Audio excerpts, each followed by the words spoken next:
Chilli butter garlic ఇప్పుడు మనం చేస్తున్నాము. కావాల్సిన పదార్థాలు మీకు ఒకసారి చెప్పేశాను కదా. సో ఇప్పుడు ఇక్కడ 4 గుడ్లు తీసుకున్నాను నేను. ఎగ్స్ని ఎప్పుడైనా సరే మనం మంచి ఫోర్క్తోని బీట్ చేసుకుంటే ఈజీగా అయిపోతుంది. ఇందులో కొంచెం ఉప్పు వేద్దాం. ఎగ్స్లో కొంచెమే ఉప్పు వేసాను, ఎక్కువ వేయలేదు. కాస్త కొత్తిమీర. ముందు స్టవ్ ఆన్ చేద్దాం. ప్యాన్ వేడెక్కుతుంది. ఆమ్లెట్ వేసేటప్పుడు ఎప్పుడైనా ప్యాన్ వేడిగా ఉండాలి. అలాగే కాస్త పచ్చిమిర్చి బాగా బీట్ చేసుకోవాలి.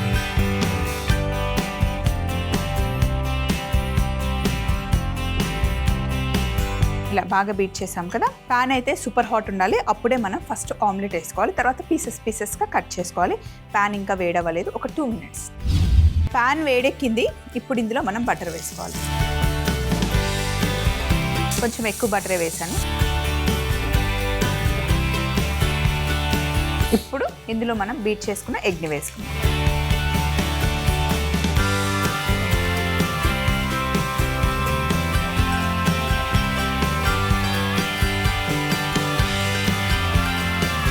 ఇలా స్ప్రెడ్ చేస్తే ఈవెన్గా కుక్ అవుతుంది. ఎగ్ కింద అంటుకోకూడదు, కలర్ రాకుండా కుక్ చేసుకోవాలన్నమాట.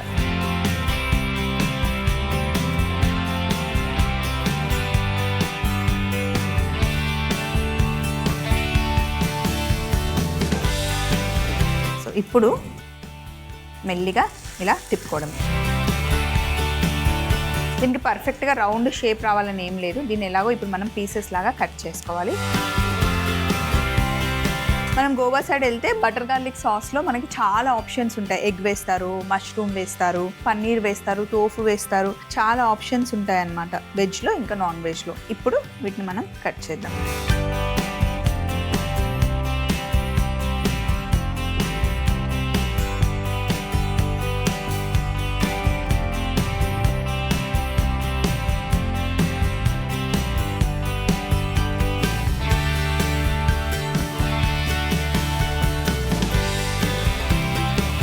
ఇప్పుడు ఈ ఆమ్లెట్ పీసెస్ని ప్లేట్లోకి తీసేసుకోండి.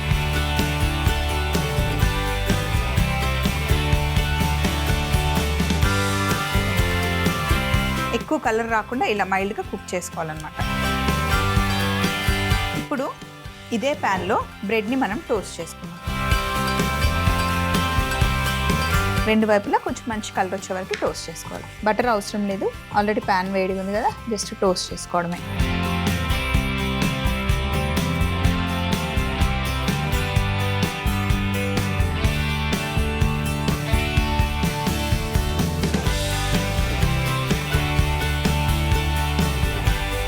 ఇప్పుడు ఫైనల్ ప్లేట్లో బ్రెడ్ టోస్ట్ పెట్టుకుందాం. ఇప్పుడు ఇదే వేడి ప్యాన్లో ఫస్ట్ బటర్ వేసేయండి. చాలా బటర్ పడుతుంది. ఇందులో సన్నగా తరిగి పెట్టిన వెల్లుల్లి వేసుకోవాలి. బటర్లో వెల్లుల్లి మంచిగా వేగాలన్నమాట.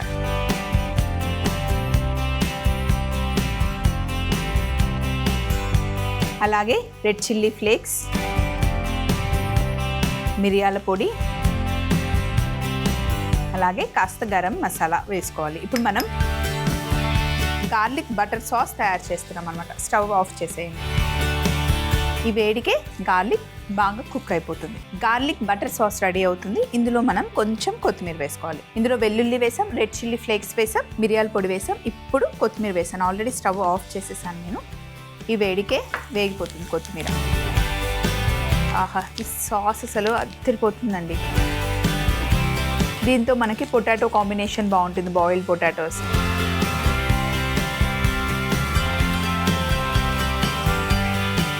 ఇప్పుడు ఇందులో మనం fresh cream 1 table spoon mix చేసుకోవాలి.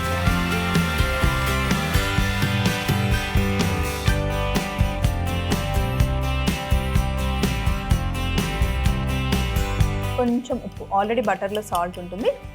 కొద్దిగా చిల్లీ ఫ్లేక్స్ వేసాం కదా, కాస్త సాల్ట్ పడుతుంది. అలాగే నిమ్మరసం.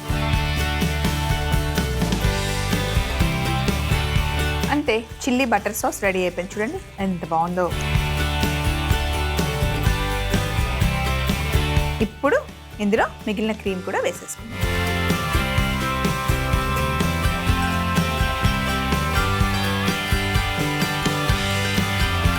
ఎప్పుడు తినాలనుకుంటే అప్పుడే chilli butter garlic sauce ready చేసుకోవాలి. ఈరోజు చేసుకుంటే రేపటికి పాడైపోతుంది, ఎందుకంటే ఇలా ఫ్రెష్ క్రీమ్ వేసాం కాబట్టి. సో ఇప్పుడు ఆల్రెడీ బ్రెడ్ని టోస్ట్ చేసుకున్నాం కదా, చక్కగా దాన్ని పెట్టేసుకున్నాను. ఇప్పుడు ఇలా ఆమ్లెట్ని పైన మొత్తం సెట్ చేసేసుకోండి.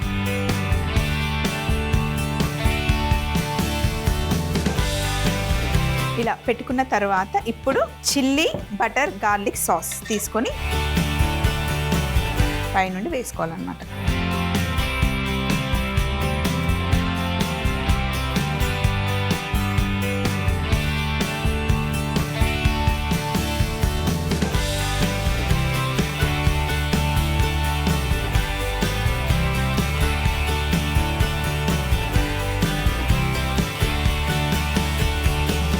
సో ఇలా సర్వ్ చేస్తారనమాట. వేడి వేడిగా ఉన్నప్పుడు తింటే కనుక అద్దరిపోతుంది. Egg chilli butter garlic ready అయిపోయింది. ఎగ్ చిల్లీ బటర్ గార్లిక్ తయారీ విధానం: ముందుగా ఒక 4 గుడ్లను తీసుకొని అందులో కాస్త సాల్ట్, కొత్తిమీర, పచ్చిమిర్చి వేసి బాగా బీట్ చేసుకొని వేడిగా ఉన్న ప్యాన్ లో కొంచెం బటర్ వేసుకొని ఎగ్ ని వేసేసేయాలి. ఇలా ఆమ్లెట్ లాగా కాల్చుకొని పీసెస్ కట్ చేసి ప్లేట్ లోకి పెట్టేసుకోండి. అదే వేడి ప్యాన్ లో కట్ చేసుకున్న బ్రెడ్ ముక్కని 2 వైపులా టోస్ట్ చేసుకొని ఒక బౌల్లోకి షిఫ్ట్ చేసుకోండి. తరువాత అదే వేడి ప్యాన్ లో కాస్త ఎక్కువ బటర్ వేసుకొని కట్ చేసి పెట్టుకున్న వెల్లుల్లి, రెడ్ చిల్లీ ఫ్లేక్స్, మిరియాల పొడి, గరం మసాలా వేసి కొత్తిమీర కూడా వేసి బాగా కలుపుకొని అందులో ఫ్రెష్ క్రీమ్ వేసి కాస్త సాల్ట్, నిమ్మరసం వేసి మళ్ళీ కొద్దిగా ఫ్రెష్ క్రీమ్ వేసుకొని కలుపుకుంటే బటర్ గార్లిక్ సాస్ రెడీ అవుతుంది. ఇప్పుడు ఆల్రెడీ టోస్ట్ చేసి పెట్టుకున్న బ్రెడ్ మీద కట్ చేసి పెట్టుకున్న ఆమ్లెట్ ముక్కలు పైనుండి బటర్ గార్లిక్ సాస్ వేసేసుకొని కొత్తిమీరతో గార్నిష్ చేసుకుంటే ఎంతో రుచికరమైన egg chilli butter garlic ready అవుతుంది.